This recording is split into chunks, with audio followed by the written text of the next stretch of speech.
Talk rider, YouTube talk electric reviews, good or bad or getting legends, restoration is on memories. Hello everyone, it's Alrider here and welcome to another video, and I'm here to do a review today, and this is a review of the Transformers War for Cybertron Siege Netflix, God that's a godful, Scrapface. I've got the box here, some lovely artwork on the side. On the back you see Scrapface, who is a new character, so he's another one of these new characters that I've spoke about in previous videos. Some lovely artwork on the side there, this typical Siege artwork but recoloured, one for the bottom. Now inside, I didn't actually notice this. I've got Mirage and I've got Megatron from this line. Obviously we've got Scrapface's instructions in here. But I didn't notice these parts, and it's only just popped in my head that they should be in there.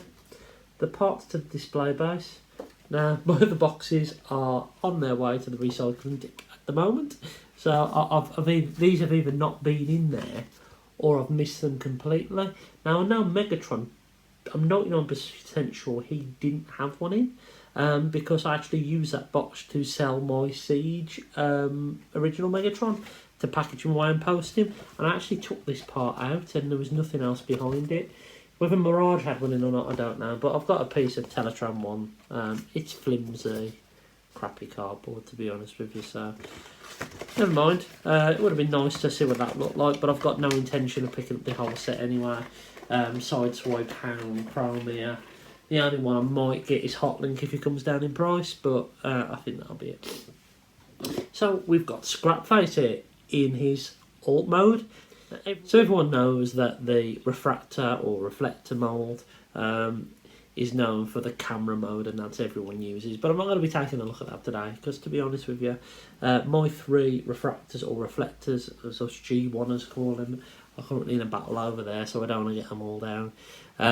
But you know what the camera looks like by now. But I thought we'll have a look at Scrapface's alt mode, and it's quite nice. Compared to the original refractor version, I think you can see these are miles apart in paint quality, and that's what it is, it's paint quality. This is very toon accurate. This is bloody beautiful paint. I mean, it's stunning. It's done really well. This is a very odd mould. Is it a submarine? Is it a space sledge? Is it a ship? I know it's got a cockpit there, but I haven't got a clue. It would make more sense to be a gun for one of the Titans, to be honest with you. Maybe if you manipulated these arms over or something like that, maybe. Maybe you could get one of the Titans to hold it like a gun, maybe. I don't know. But it is what it is. It's a dodgy little space sled thing, but I think you can see the colours really pop on this already. So you might have already seen a few accessories, but let's go into them now.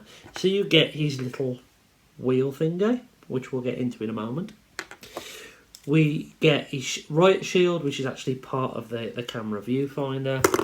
And you get his rifle, which is part of the camera tripod.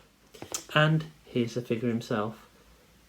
And it's bloody beautiful. It has some clear red plastic in the chest. I'll try and get it so you can see, with some scratch marks down, a bit similar to Megatron's ones on his chest.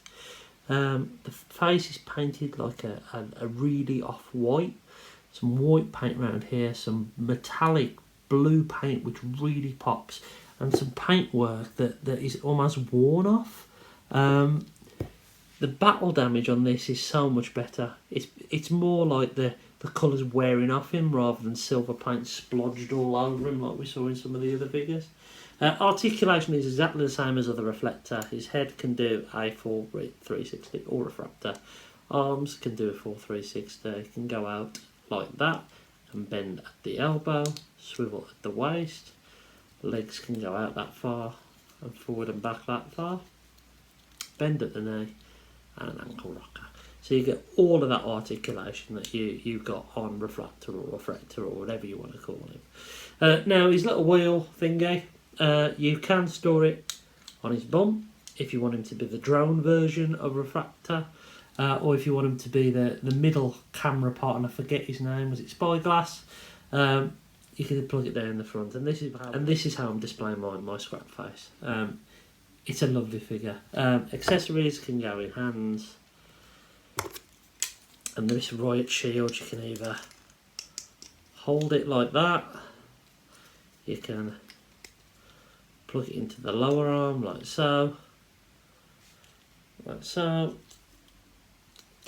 you can plug it into the shoulder, you can plug it in, on the gun. I suppose if you really wanted to, you could do that. I'm going to have him holding it like a riot shield. I think that looks really, really cool. So yeah, here he is next to the original version of Refractor. And I'm torn. I'm really torn because this is G1 and I love my G1. But I hate this grey plastic. It reminds me of the Power of the Prime Dinobots. If you remember how fragile and horrible they felt, and this feels exactly the same type of plastic. Whereas this plastic, which is black and grey, feels a lot more sturdy. And I might be wrong, but this guy actually feels a little bit heavier than this guy. It just feels more robust and better made.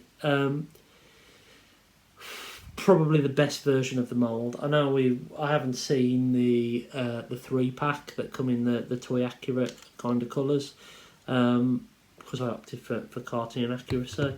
But I wanted to get Scrapface because he's a new character and he's a bit of an oddity. And we are getting a few of these oddity characters. Decepticon Mirage is one. You add into it the fact we've got a G1 looking barricade from this line, and I really wanted to have almost this rank of Decepticons that are just non-original cast. I think that would be quite cool on the shelf. And I put Decepticon Mirage, I put Brunt, Decepticon Impact. Oh, sorry, not Decepticon Impact. I haven't got that one. But those type of figures, the ones that you don't see in the cartoon, but have been popping up in this siege line. It's a lovely figure. A real high recommend from me. And go out and get one. As I said in my previous video, go and check the shelves in Smith's, because these aren't showing online, but they are on the shelves.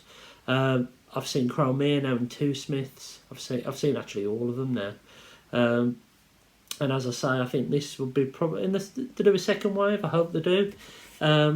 But I probably will be tapping out with this. I won't be getting Hound. Sideswipe looks really nice, but unless he's like a tenner, I'm not going to get him. And a Hot Link needs to come down a little bit in price for me as well. But anyway, I hope you've enjoyed this video and this little review. Until next time, I've been Salt Rider, and I'll catch you again soon.